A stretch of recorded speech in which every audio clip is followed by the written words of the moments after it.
Welcome everyone to our first lesson in Unit 10 on solutions and solubility.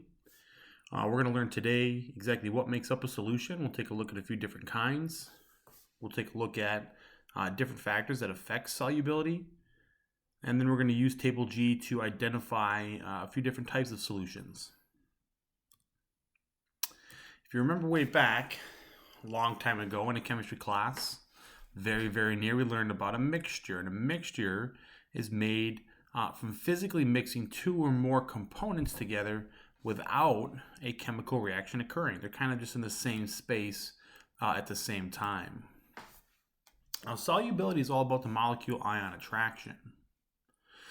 When we mix ionic compounds with water, we form an aqueous solution of dissolved ions. Remember, an aqueous solution with water is given by not the Ag designation, but that is going to be the AQ designation. Now the polar water, remember water has we think of water, H2O. Water has these positive and negative dipoles on the molecule. And these are attracted to different ions that they're trying to dissolve. For example, for sodium chloride, the negative oxygen portion here of a water molecule is attracted to the positive sodiums, and the positive hydrogens are attracted to the negative chlorines, as we see in the diagram here. So those polar water molecules actually tear apart the solid solute here, this solid NaCl. It's like a cube of sodium chloride, a cube of table salt. And the water molecules are going to keep that sodium separated from this chlorine here. So these ions get dissolved because surrounded by water, and the water keeps them away from each other. And this is what we call the molecule-ion attraction. Now, a couple terms before we move forward. Solubility. Solubility has to do with the amount of solute that we can add to a specific quantity of solvent. And that's going to allow us to make a saturated solution at a particular temperature and pressure. And solubility can change, and we'll take a look in a second here, a few different factors that will affect the solubility of a solution. Now, we talked about saturated solutions from last unit with equilibrium. And the saturated solution, a little metaphor to use for this, is a 100-seat restaurant. So basically, a saturated solution is going to hold as many dissolved particles or as many dissolved ions as it possibly can hold. It's at the maximum limit. So the metaphor is using a 100-seat restaurant that has 100 people in it. At that point, the restaurant is saturated. It can't hold any more people. So in a saturated solution, all of the solvent, in this case being the water, all the solvent molecules are occupied with keeping ions apart, and there's no more available water, no more available molecules, water molecules, to do any more dissolving. So if we add any more solute, it's going to sink to the bottom of the container as precipitate, which is going to be a solid. An unsaturated solution is where the solution holds fewer solute particles than it theoretically can hold. It's like a 100-seat restaurant that's not quite full, maybe with about 40 people in it. We can still add more solute to the solution. We can still add more people to the restaurant. There's still available solvent molecules to do more dissolving if we were to add more solute. A supersaturated solution is a rare situation where the solution holds more solute than really is theoretically possible. It is considered an unstable situation where if you just kind of disturb that solution a little bit, the excess amount is going to precipitate and fall out of the solution. This is like a 100-seat restaurant that has 120 people in it, and when the manager comes in, he's going to throw those extra 20 people out. And I'll kind of show you what this means here. So right now we have a little container of water, and we're going to throw in some salt here in a second. Right now we have a container just full of solvent. We can add solute to here. The solute, in this case, that's going to be dissolved, is the salt in this container. The solvent is the water itself. So if we add some salt here, some solid salt, we see this gets added as a solid, and the water breaks that apart. Water molecules are tearing apart the sodium and the chlorine ions and dissolving them into the water. Now, right now, of those three different types of solutions, saturated, supersaturated, and unsaturated, what would this type be? Well, this would be an unsaturated solution, because if you remember from equilibrium, a saturated solution will be indicated by having some type of solid solute on the bottom here. And in order to do that, we need to add more salt. Looks like all that dissolved, so I'll throw a little more in here. And when we start to see it build up on the bottom, we know that we've reached a saturated solution. Now, a fair amount of this salt can dissolve in water before it reaches its saturation point. And we can see, this is a good example here of collision theory. All the collisions that are happening between ions and water molecules, even though we don't quite see the water molecules here, they're just indicated by the blue color there. But you can see, and this just kind of really built up here. And now we have a solid chunk of salt sitting on the bottom of the container. So this solution is now considered saturated. It was unsaturated up until this point, until we see that solid forming on the bottom. And I probably could have added a little bit less, because this is a pretty big chunk of salt here.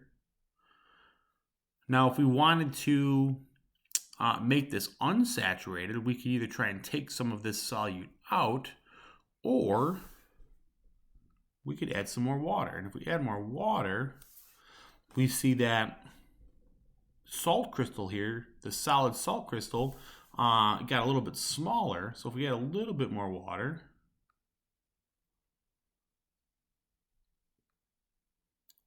this is affecting the solubility here. And it looks like we have a very few number of ions solidifying on the bottom. So this is kind of right on the edge of being saturated or unsaturated. It can be a pretty fine line sometimes. And if we add just a little more, probably one more shake of salt, that's probably going to stay. Whoop, didn't mean to get that second one in there, but that's all going to solidify and sink to the bottom.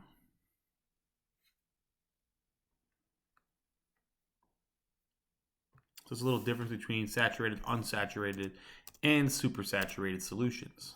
Now, a few factors that affect the solubility. It's going to be the temperature, pressure, which we'll see only involves gases, and the nature of the solute and the solvent. And this is kind of like thinking about trying to dissolve or mix oil and water. Now, for temperature, for any solid and liquid solute, solubility in water is generally going to increase as the temperature increases. So if we turn the temperature up on a container of water, we can generally dissolve more liquid solutes and more solid solutes into that water. For a gas solute, solubility in water is generally going to decrease as temperature increases.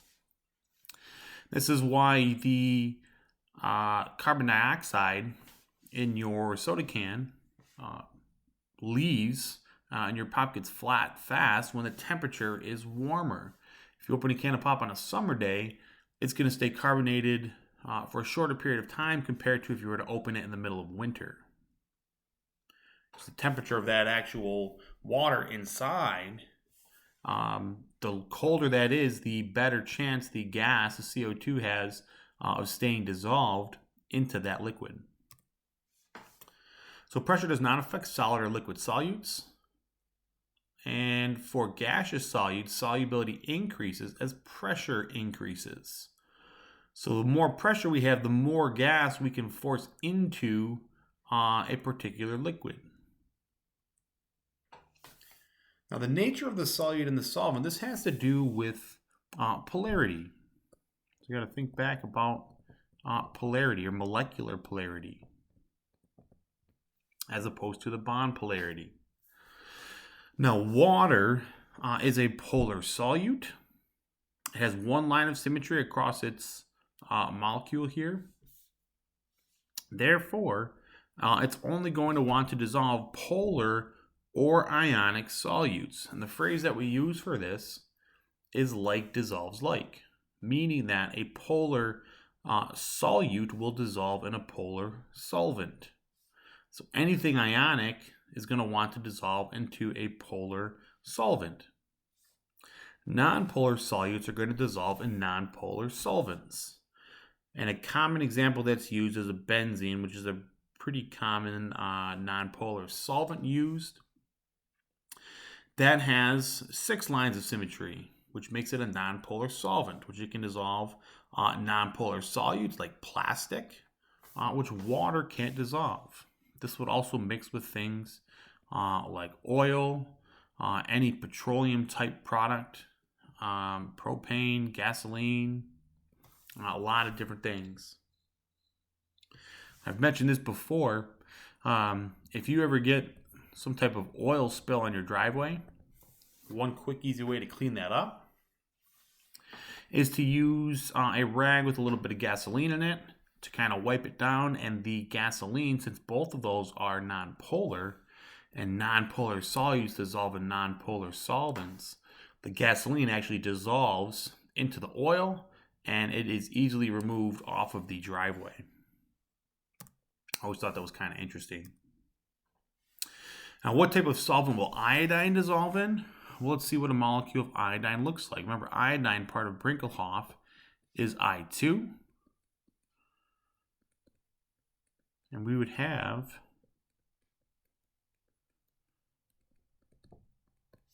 a molecule of I2, looks like this. And this would have several lines of symmetry in it.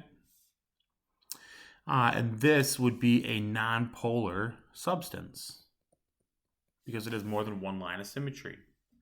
Since it's nonpolar, it's going to want to dissolve in something like benzene or something like oil, a nonpolar solvent. This would not dissolve in water. So we're going to take a look at reference table G, where we can find information on solubility of several different kinds of salts. Lines that curve upwards, looking at the graph from left to right, are going to indicate ionic salts, since their solubility increases as temperature increases. And curves that are curving downwards represent gases, since their solubility goes in the opposite direction, or decreases, as temperature increases. Well, for example there, NH3, that's a curve downwards.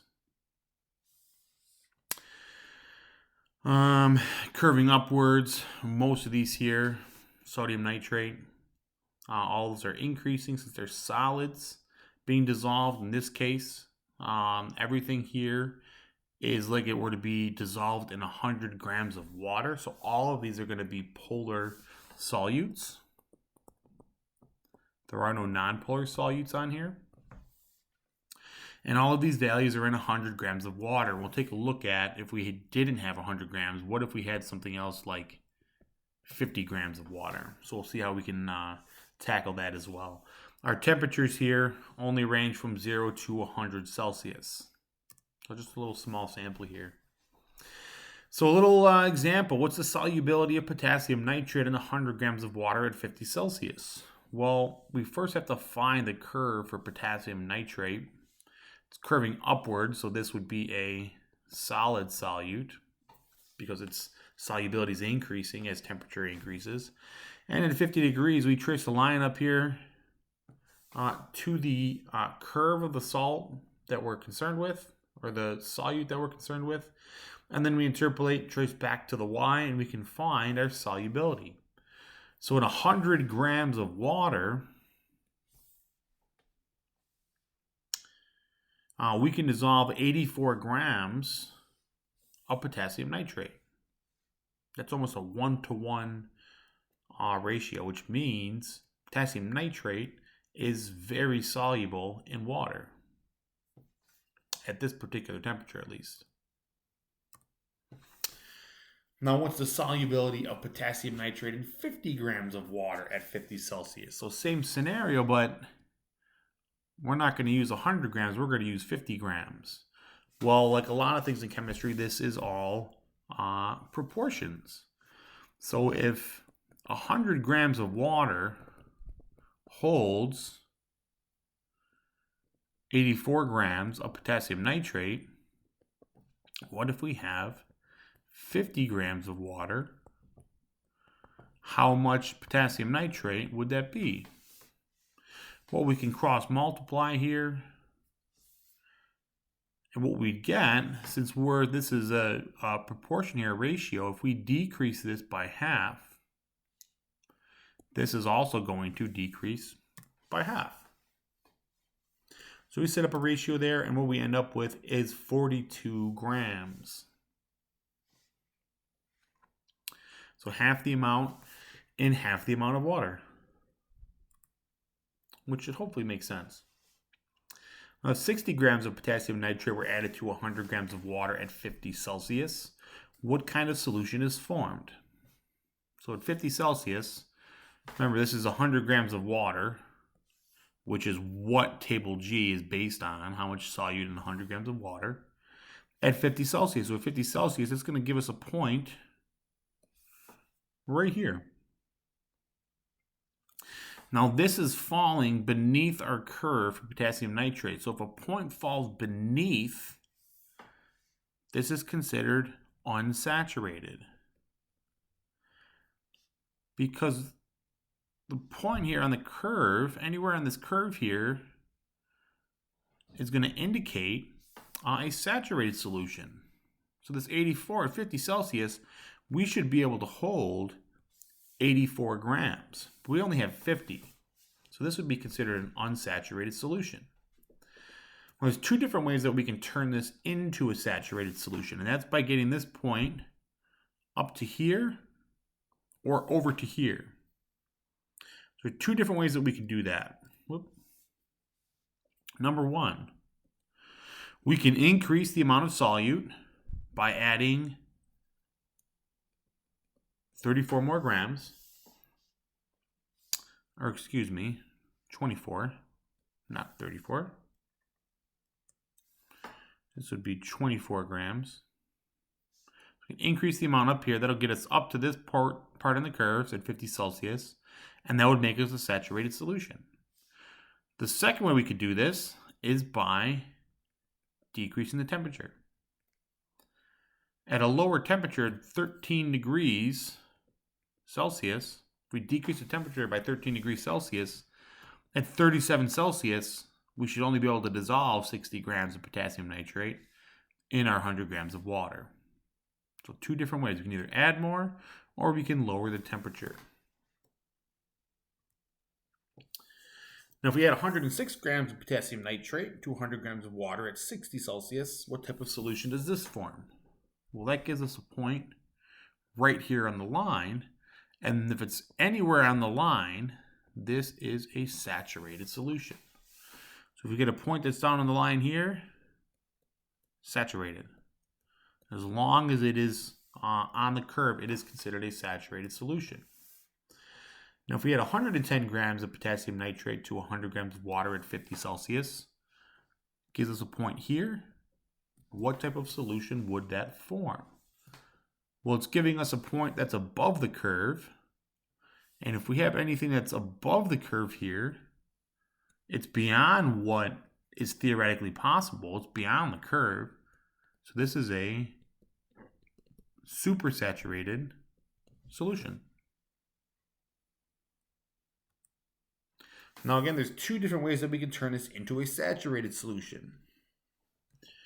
One involves us here decreasing the amount of solute by 26 grams. We have to take out 26 grams of potassium nitrate out of that solution in order to give us a point here on the line. Or we could increase the temperature from 50 to 62, which, since potassium nitrate's a solid, its solubility increases with an increase in temperature. So by increasing it 12 degrees, we change that solubility so that all 110 grams will dissolve in the 100 grams of water. So we can either increase the temperature or decrease the amount of solute that is dissolved or suspended at that point in the solution. Now, if we have a different amount of water that's different from the 100 grams on the reference table, well, we saw that with using 50 grams. And all we want to do is set up a proportion. And we'll generally see this in two different ways. One where we have twice as much solution, which would be 200 grams of water, or half as much solution, which is 50 grams of water. And twice as much solution will hold twice as much solute, and half as much solution will hold half as much solute. Let me know if you guys have any questions, and I hope you all have a wonderful day.